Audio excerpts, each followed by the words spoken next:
തുള്ളിയായി മംഗളം മൊഴിഞ്ഞ മാത്രയിൽ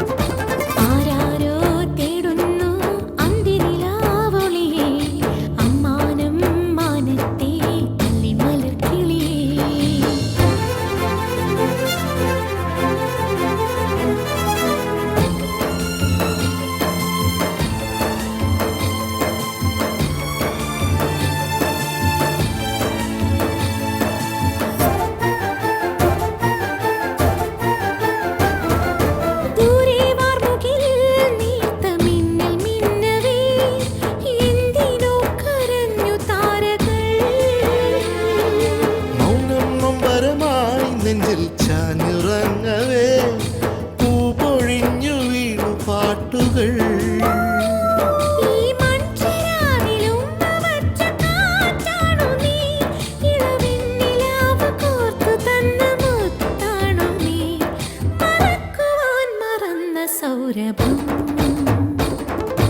ആരാരോ തേടുന്നു അന്തിനിലാവളിയേ അമ്മാനം മാനത്തെ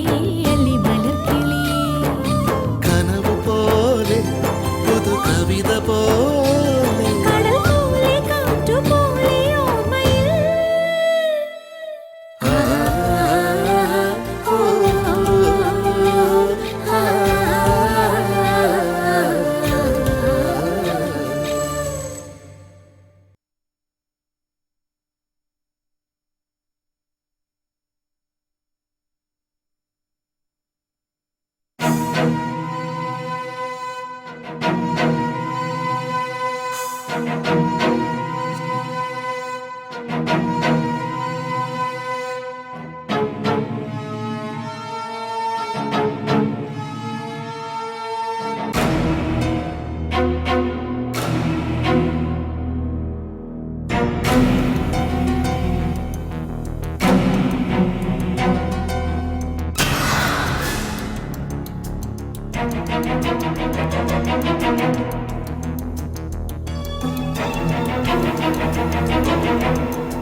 സോറി, എനിക്ക് മനസ്സിലായില്ല.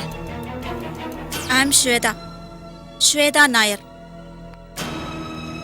ഇതിന്റെ MD MRC എന്റെ അങ്കിളാണ്. ഓ,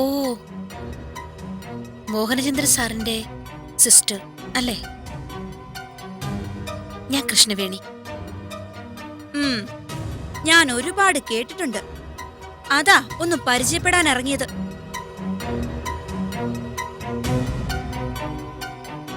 നേരിട്ട് കണ്ടപ്പോഴല്ലേ ആളെ ശരിക്കും മനസ്സിലായത്. ഞാൻ എക്സ്പെക്ട് ചെയ്തതിലും ഒരുപാട് മുകളിലാണ് മാഡം.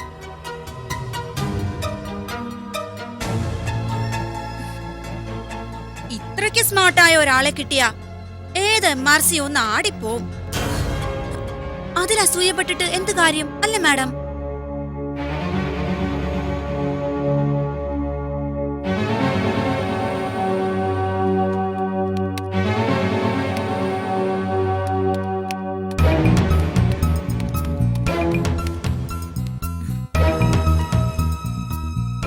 ഞാൻ പറഞ്ഞത് മാഡത്തിനത്ര പിടിച്ചില്ലെന്ന് തോന്നുന്നു.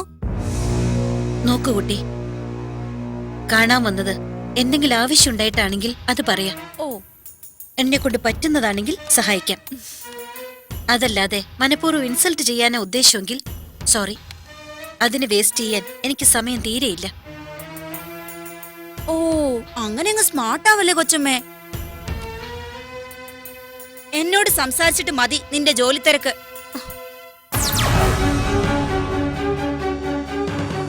ലുക്ക് മിസ് ശ്വേത നായർ, കൃഷ്ണവേണി അതാണ് എന്റെ പേര്. എടി പോടി എന്നൊക്കെ സംബോധന ചെയ്യാൻ തന്റെ തരക്കാരിയല്ല ഞാൻ. മാന്യമായി സംസാരിക്കാൻ താല്പര്യമില്ലെങ്കിൽ യു മേ പ്ലീസ് ഗോ. നിർത്തടി, ഇവിടെ നിന്നെ ഗെറ്റ് ഔട്ട് അടിക്കാൻ മാത്രം വളർന്നോ നീയെ?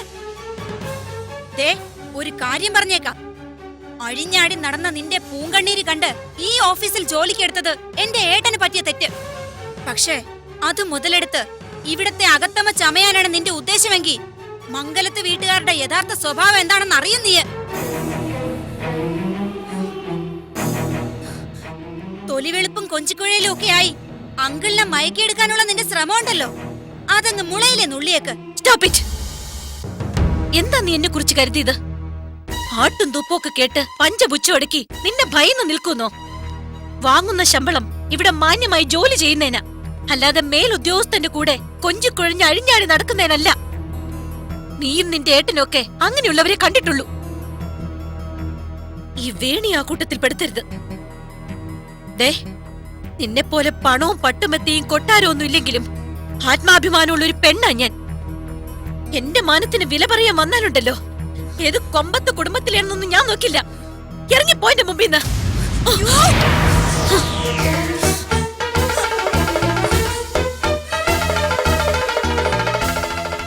ഇതിലും വേഗത്തിൽ നിന്റെ മുഖത്ത് എന്റെ കൈ വീഴണ്ടെങ്കിൽ പുറത്തു പോവാൻ. Get out.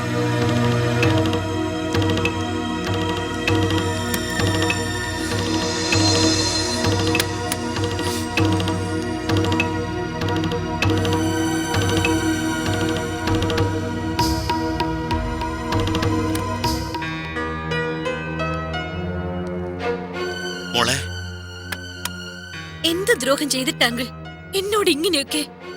ഒന്നും കാര്യമാക്കേണ്ട കുട്ടി. ഇതുപോലുള്ള ചെറ്റത്തരത്തിന് ഇങ്ങനെ തന്നെ വേണം ഉത്തരം പറയാൻ. MRC ഒന്ന് വന്നോട്ടെ, എന്താ വേണ്ടത് എനിക്കറിയാം. ഏയ്, അതൊന്നും വേണ്ടങ്കിൾ. എന്തിനാ വെറുതെ ഒരു ഇഷ്യൂ? ഇതങ്ങനെ വിട്ടാ ശരിയാവില്ല. മോളുടെ ജോലി നടക്കട്ടെ.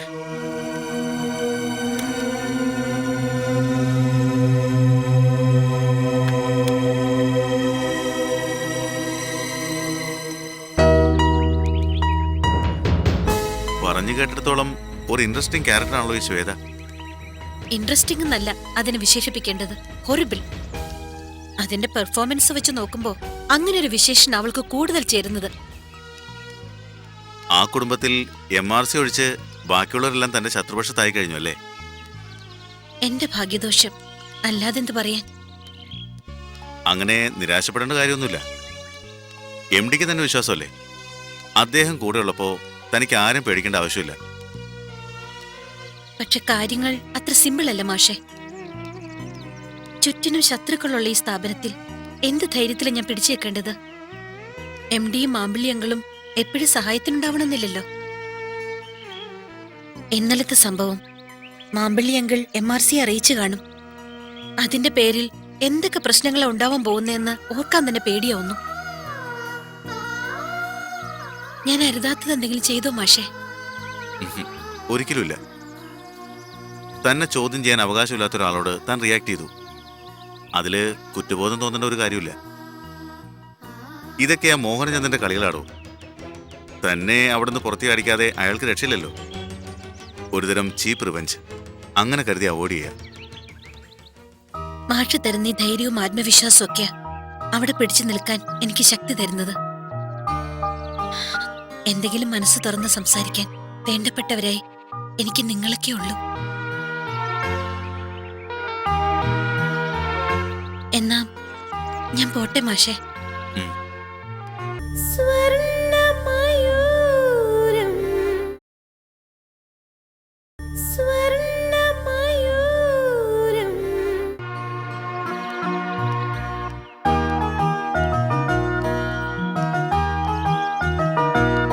വേണി,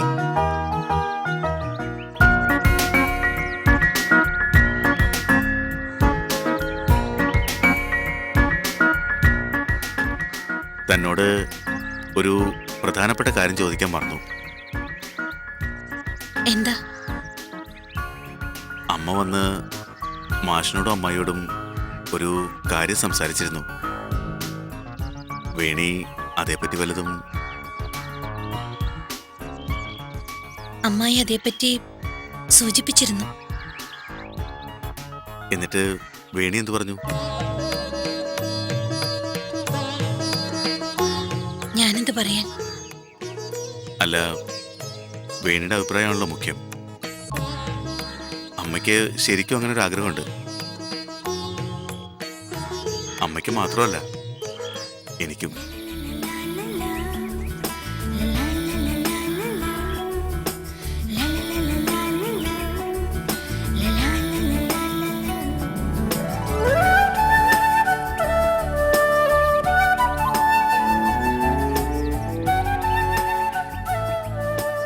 വേണിക്ക് ഈ ബന്ധം ഇഷ്ടമല്ലേ?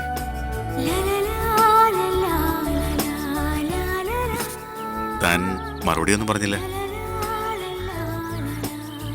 ഒഫീഷ്യലായി പെണ്ണി ചോദിക്കാൻ അമ്മാവനോട് വരാൻ പറഞ്ഞിരിക്കുക അമ്മ.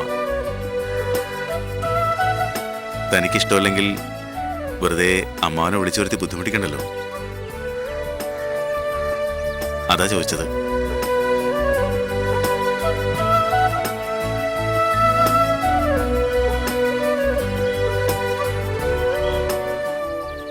അമ്മാവനോട് വരാൻ പറഞ്ഞോളൂ മാഷേ.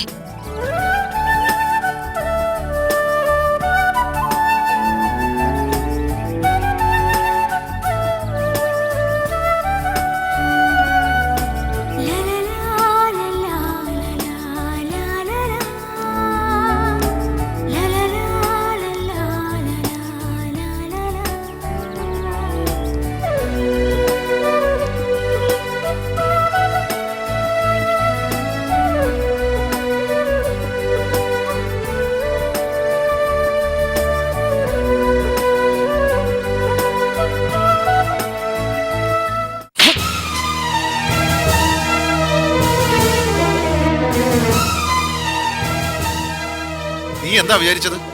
അയ്യോ, എന്തു പറ്റി? എന്തിനാടാ നീ അവളെ തല്ലിയത്? കാണിച്ച തോന്നിവാസന ഇവിടെ തല്ലിയല്ല വേണ്ടത്.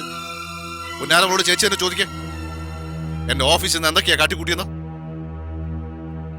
എന്താടി, എന്താ ഉണ്ടായത്? എന്റെ ഓഫീസിൽ കയറി വന്ന് ഞാൻ ശമ്പളം കൊടുക്കുന്ന സ്റ്റാഫിനെ ചോദ്യം ചെയ്യാനും തല്ലാനും കൈവക്കാനും ഒക്കെ ഇവളാരാ? ഭാരിച്ച കാര്യങ്ങൾക്ക് എന്നുപോലെ ഇവൾ ഇടപെടാൻ തുടങ്ങിയത്. ഇനി മേലിൽ ഇതുപോലെ അങ്ങ് ആവർത്തിച്ചാൽ ഇതുപോലെയല്ല ഞാൻ പ്രതികരിക്കുന്നത്. പോട്ടടാ, അവളുടെ അറിവുകളുണ്ടല്ലേ, നീ ഒന്ന് ക്ഷമിക്കേ. എന്ത് കാണിച്ചാലും അറിവുകേടും വിവരമില്ലായ്മ എന്നൊക്കെ പറഞ്ഞ് നിങ്ങളൊക്കെ ചേർന്ന ഇവിടെ വഷളാക്കുന്നത്. പെൺകുട്ടികൾക്ക് ഇത്ര അഹങ്കാരം പാടില്ല. സമ്മതിച്ചു, ഞാൻ അഹങ്കാരിയാ. അങ്കിളുടെ നോട്ടത്തിൽ ഇപ്പൊ ഞാനും ഇവിടെ ഉള്ളവരും ഒക്കെ ചീത്തയാ. അതെന്ന് മുതലാണെന്നും എനിക്ക് മനസ്സിലായി. അവളുണ്ടല്ലോ, ആ വിശ്വമോഹിനി, അവൾ ഒറ്റ ഒരുത്തിയാ അങ്കിളിനെ ഞങ്ങളെയൊക്കെ കണ്ടുകൂടാക്കിയത്. ശ്വേതേ, ഞാൻ പറയും, അമ്മയ്ക്കറിയാലോ ഈ വീട്ടിൽ ഇതിനു മുമ്പ് ആരെങ്കിലും എന്നെ ഒന്ന് നുള്ളി നോവിക്കെങ്കിലും ചെയ്തിട്ടുണ്ടോ? ഗൗരിയേട്ടൻ എന്നെ തമാശയ്ക്കൊന്ന് കിഴക്കിയ പോലും വഴക്ക് പറയുന്ന ആളായിരുന്നു അങ്കിള്. ആ എന്നെയാ അങ്കിൾ ഇങ്ങനെ തല്ലി ചതച്ചത്. അതേടി, നീ പറഞ്ഞ ശരിയാ. തല്ലി തന്നെ വളർത്തണമായിരുന്നു. അത് ചെയ്യാത്തതിന്റെ കേടാ നിനക്ക്. കുഞ്ഞിലെ അച്ഛൻ നഷ്ടപ്പെട്ടാണല്ലോ എന്ന് കരുതി ഒരുപാട് ലാളിച്ചു. ആവശ്യപ്പെട്ടതെന്തും കണ്ണ് ചിമ്മി തുറക്കുന്നതിന് മുമ്പ് വാങ്ങിത്തന്നു. വളർന്നപ്പോഴോ നീ നിന്റെ ശീലങ്ങളൊന്നും മാറ്റാൻ നിന്നില്ല. ആരോടും നിർബന്ധിച്ചില്ല എന്ന് കരുതി അർഹിക്കാത്തടത്തൊക്കെ തലയിടാൻ വന്നാലുണ്ടല്ലോ. എന്നു മുതലാ അങ്കിളുടെ ഓഫീസിൽ കയറാൻ എനിക്ക് അർഹതയില്ലാതായത്? അതും അവളുടെ ഉത്തരവായിരിക്കും അല്ലേ? നിർത്തലേ. കൊച്ചുവായിൽ വലിയ വർത്താനം പറയാൻ വന്നോണ്ടല്ലോ, നീ ഇനിയും മേടിക്കും. തല്ലിക്കോ, തല്ലിക്കൊന്നോ എന്നെ. എന്നാലും ഞാൻ പറയും, അങ്കിളിനിപ്പോ ഞങ്ങളെ ആവശ്യമില്ല. മറ്റു പലർക്കും വേണ്ടിയാ അങ്കിളിപ്പോ ജീവിക്കുന്നത്.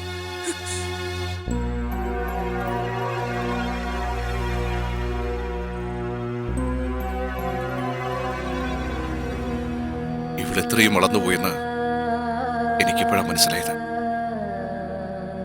നീ പറഞ്ഞത് നേരാ. അങ്കിൾ ഇതുവരെ ജീവിച്ചത് മറ്റുള്ളവർക്ക് വേണ്ടിയായിരുന്നു. സ്വന്തം ജീവിതം പോലും മറന്നു. രണ്ട് കൈ കൊണ്ടും വാരിക്കൂട്ടിയതൊക്കെ മറ്റുള്ളവർക്ക് വേണ്ടി തന്നെയായിരുന്നു. പറക്കമുറ്റാത്ത പ്രായത്തിൽ നിങ്ങളുടെ അച്ഛൻ എന്നെ ഏൽപ്പിച്ചിട്ട് പോയപ്പോ മറ്റുള്ളവരായിട്ടല്ല നിങ്ങളെ ഞാൻ കണ്ടത്. പക്ഷെ ഇപ്പൊ നിങ്ങൾ എന്നോട് ചെയ്യുന്നതൊക്കെ കാണുമ്പോ അങ്ങനെ കാണാതിരുന്നത് മണ്ടത്തരമായി പോയി തോന്നുന്നു.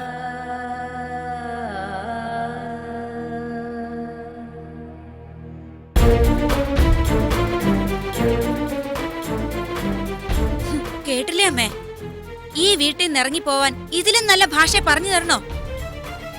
ഇറങ്ങിപ്പോവാൻ പറയുന്നതിന് മുമ്പ് ഒഴിഞ്ഞു കൊടുക്കുന്നത് തന്നെയാ നല്ലത്. നമ്മളൊക്കെ ഇപ്പൊ ഒരു അധികപ്പറ്റല്ലേ. ഒഴിഞ്ഞു കൊടുക്കാൻ അമ്മയ്ക്ക് ബുദ്ധിമുട്ട് കാണും. പക്ഷേ ആട്ടും തുപ്പും സഹിച്ചു കിടക്കാൻ എന്നെ കൊണ്ടാവില്ല. ഞാൻ പോകുന്നു. മോളെ ശ്വേതേ, നിക്കാൻ. മോളെ മോളെ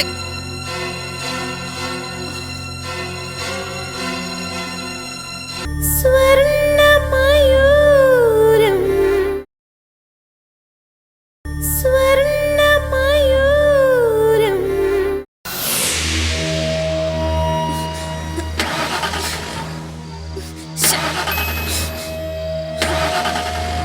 ശ്ശെ.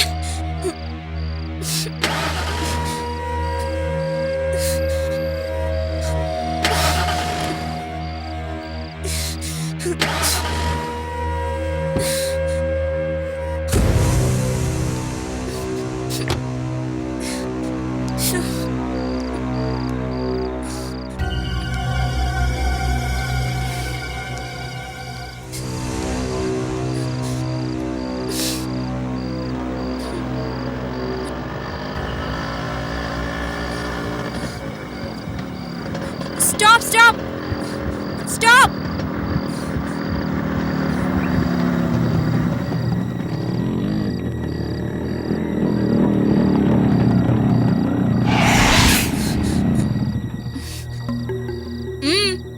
അല്ല, ഈ ഇരുട്ടത്താകെ ഇടങ്ങാറായി പോയല്ലേ പുന്നാരെ. ഇനിയിപ്പോ എന്തിനു ചെയ്യൂ? ഞാൻ എന്തെങ്കിലും ചെയ്തോളാം. നിങ്ങൾ പൊക്കോ. അങ്ങനെ എന്തെങ്കിലും ചെയ്യാൻ പറ്റുമോ? ഇങ്ങോട്ട് കയറിക്കോ കൊച്ചേ, നമുക്ക് അഡ്ജസ്റ്റ് ചെയ്തങ്ങ് പോവാം. കൊച്ചിന് എവിടെ പോവേണ്ടെന്ന് വെച്ചാ ഞങ്ങൾ ഡ്രോപ്പ് ചെയ്യാം. വേണ്ടെന്ന് പറഞ്ഞില്ലേ? നിങ്ങളോട് പോവാനാ പറഞ്ഞത്. അങ്ങനെ പറഞ്ഞാൽ എങ്ങനെയാ കൊച്ചേ? വഴിയെ പോയ ഞങ്ങളെ കൈ കാണിച്ച് വിളിച്ചിട്ട്. ആ, ഞങ്ങൾ കുഴപ്പക്കാരല്ലെന്നേ. കേറിക്കോ മോളെ. നിങ്ങളോട് മര്യാദയ്ക്ക് പോവാനാ പറഞ്ഞത്. ഇല്ലെങ്കിൽ ഞാൻ പോലീസിനെ വിളിക്കും.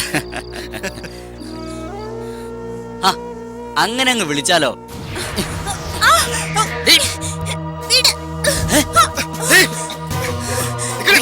വിടരുത്.